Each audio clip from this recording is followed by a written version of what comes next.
Hello to all. सो अभी हमें करना है क्वेश्चन नंबर 2 ऑफ एक्सरसाइज 14.1। अब इसमें हम देख लेते हैं ये चैप्टर किस बात हो रहा है। ये हो रहा है स्टैटिस्टिक्स चैप्टर से। ओके, तो डेटा क्या है, इसमें बोला है consider the following distribution of daily wages of 50 workers of a factory. यानी फैक्ट्री के 50 वर्कर्स का डेटा आपको गिवन है, वेजेस यानी कि उनके मंथली सैलरी का। Find the mean daily average और mean daily wages of the workers. हमको क्या कैलकुलेट करना है, हमको कैलकुलेट करना है मीन।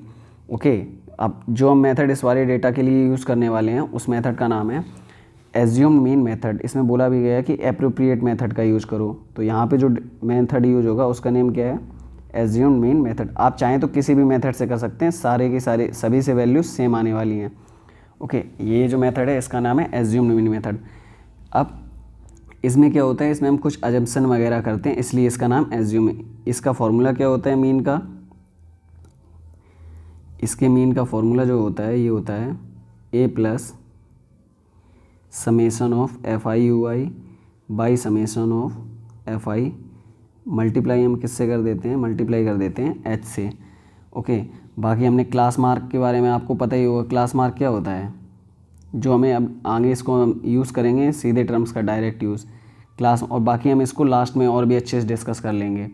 क्लास मार्क क्या होता है, ये होता है लोअर लिमिट। इसका अभी तक आपको आइडिया हो गया होगा, lower limit plus upper limit by 2। And यहाँ पे जो ए लिखा है इसका मतलब क्या है, यहाँ पे जो ए लिखा है इसका मतलब है एज्यूम्ड मीन। जो मतलब यहाँ पे अपने मन से मीन को एज्यूम कर लेंगे यानी कि मान लेंगे। एंड एच जो गिरेगा इसका मतलब है क्लास साइज़। ओके, ये है हमारा क्लास साइज़। ये हो गया। अब लगभग सारी चीज़ों की हमको वैल्यूज़ टर्म्स का मतलब समझ में आ गया। अब हम सीधे इस डेटा को टेबलर फॉर्म में कन्वर्ट करके कैलकुलेशन अपना स्टार्ट करते हैं। अब देखिए यहाँ पे ये डॉट, इस डेटा को हमने ऑलरेडी टेबल में कन्वर्ट कर रखा है, जो आपने ऊपर देखा था जस्ट। ये क्या है 100, 120, 12, ये क्या है, ये दी गई है हमको फ्रीक्वेंसीज की वैल्यू। ये एक्स आई मतलब ये क्या होता है, ऑलरेडी हमने डिस्कस किया था, ये क्या होता है क्लास मार्क। ओके, तो अब हम क्या करते हैं, इस डेटा का एक्स आई निकाल लेते हैं। एक्स आई यानी कि क्लास मार्क, जो क्या होता है lower limit plus upper limit by 2। यहाँ पे 100 और 120 को ऐड करेंगे कितना आएगा 220, बाई 2 कितना आ जाएगा 110। अगेन इन दोनों को ऐड करेंगे, ये आएगा 260, और 260 को 2 से डिवाइड किया तो कितना आएगा, ये आएगा 130। फिर सेम वे में हम इन दोनों को ऐड करेंगे, ये कितना आ जाएगा, आप कर भी सकते हैं, ये आएगा 300। 300 को डिवाइड किया 2 से, आ गया 150। सेम वे में नेक्स्ट जो हमारा आएगा 170 एंड नेक्स्ट आएगा 190। ये सभी के बीच में डिफरेंस जो है वो 2 का है। ठीक, ये तो आ गया क्या एक्स आई यानी कि क्लास मार्क की वैल्यू। अब जो हमने ऊपर थोड़ा सा डिस्कस किया था कि ए क्या होता है, ए हमारा होता है एज्यूम्ड मीन, उसका हम यूज करने वाले हैं। ठीक, एज्यूम मतलब आप इस क्लास मार्क में से अब किसी भी एक को मीन मान लेंगे, चाहे आप जिसको भी चाहे मीन मान सकते हैं। 130, 110, 150 किसी को भी मान सकते हैं। सबसे अच्छा क्या है, जो सेंटर में वैल्यू दी गई है उसको आप मीन माने तो बेटर रहेगा। ठीक, तो जैसे हमने यहाँ पे मान लिया एज्यूम मीन 150 को। ओके, अब हमको क्या निकालना है, d i equals to x i minus a. यहाँ पर पहले वाले केस में एक्स आई की वैल्यू कितनी है 110, माइनस किसको करेंगे, जो हमने एज्यूम मीन माना यानी कि 150 को। 110 में से 150 जाएगा, ये किसके इक्वल आएगा, ये आएगा -40 के इक्वल। सेम वे में हम दूसरा वैल्यू निकालेंगे, d i equals to x i minus a, यानी एक्स आई की वैल्यू यहाँ पे क्या है 130 minus assume mean x i minus a, यानी कि ए मतलब एज्यूम मीन कितना है 150। जब इसको कैलकुलेट करेंगे ये कितना आएगा माइनस का 20। अब यहाँ पे 150 माइनस 150 ये किसके इक्वल आ जाएगा, ये आ जाएगा 0 के इक्वल। सेम वे में फिर से हम निकालेंगे x i minus A. X आई की वैल्यू यहाँ पे क्या है, एक्स आई की वैल्यू यहाँ पे है 170, माइनस किसको करेंगे एज्यूम्ड मीन यानी कि 150 को। ये एज्यूम्ड मीन का मतलब क्या है, इसका सिंपली मतलब है कि आपने मीन को एज्यूम कर लिया कि इतना हो सकता है। 170 में से 150 जाएगा, ये आ जाएगा 20। सेम वे में नेक्स्ट क्या आ जाएगा, ये आ जाएगा नेक्स्ट इक्वल्स टू 40। तो ये क्या आ गई डी आई की वैल्यू सारी की सारी, कि डी आई क्या होने वाला है। अब जब हमने ऊपर फॉर्मूला डिस्कस किया था तो हमने वहाँ पे क्या देखा था, एक टर्म आया था यू आई। यू आई का मतलब क्या होता है, यू आई इक्वल्स टू होता है d I by H. H का मतलब क्या है, क्लास साइज। ओके, अब ये सारी की सारी जितने भी स्टेप्स इन्वॉल्व हो रही हैं ये सब काम का कर रहे हैं, ये कैलकुलेशन को शॉर्ट करने का काम कर रहे हैं थोड़ा सा हमारा। ओके, ये डी आई की वैल्यू हम यहाँ पे निकाल चुके हैं, ये कितनी आई थी -40। एच का मतलब क्लास साइज, यहाँ से 100 और 120 के बीच में गैप कितना है, 20 का, यानी कि -40 और बाई 20। जब हम इसको कैलकुलेट करेंगे ये कितना आ जाएगा, ये आ जाएगा -2।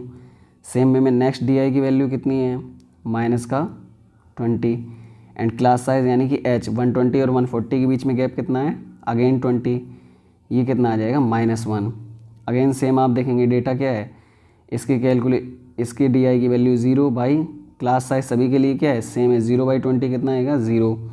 सेम 20 बाई 20 ये किसके इक्वल आने वाला है, 1। अब अगला क्या है हमारे पास, अगला डेटा है 40 को जब डिवाइड किया 20 से, ये आ गया इक्वल्स टू 2। ठीक, तो यहाँ से हमने यू आई की वैल्यू कैलकुलेट कर ली है, पहले के लिए -2, फिर -1, फिर 0, फिर 1 एंड 2। अब यहाँ पे हम देखते हैं अगली चीज़ जो हमें कैलकुलेट करनी है, समेशन एफ आई और यू आई का मल्टीप्लिकेशन।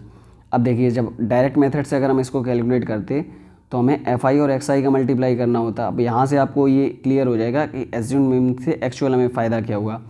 तो 12 का 110 में मल्टीप्लाई करते, जो कि हमारा लिटिल बिट टफर होता थोड़ा सा हमारे लिए, ठीक है, एंड 14 का 130 में। तो ये सारी चीज़ें क्या करती हैं, कैलकुलेशन को हार्ड बनाती हैं। अब हमें क्या करना है, एफ आई और यू आई का मल्टीप्लाई, यानी 12 का मल्टीप्लाई -2 में, जो कि हम ईजिली बता सकते हैं कितना आएगा, -24।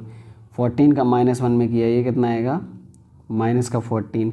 सेम नेक्स्ट कितना आ जाएगा, 8 का 0 में 0, 6 का 1 में किया तो 6, 10 का 2 में किया तो 20।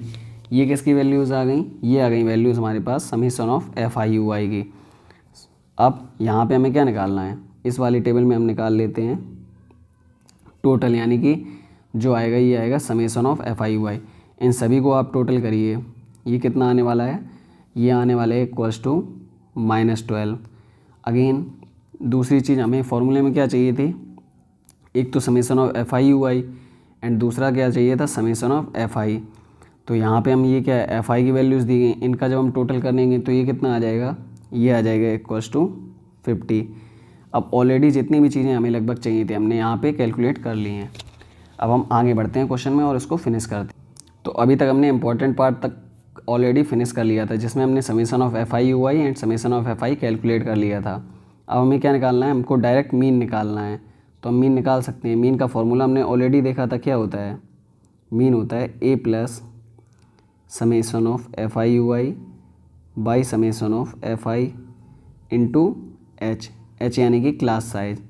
ओके, अब यहाँ पे हमने लास्ट में क्या देखा था, ए का वैल्यू, ए मतलब एज्यूम मीन, जो हमने मीन अपने मन से एज्यूम किया था उसकी वैल्यू हमने क्या देखी थी, वो इक्वल्स टू वो हमने एज्यूम किया था 150 एंड एच इक्वल्स टू क्या है, क्लास साइज, यानी कितना कितना गैप था, जो कि हमने पीछे ऑलरेडी देखा था कितना था 20।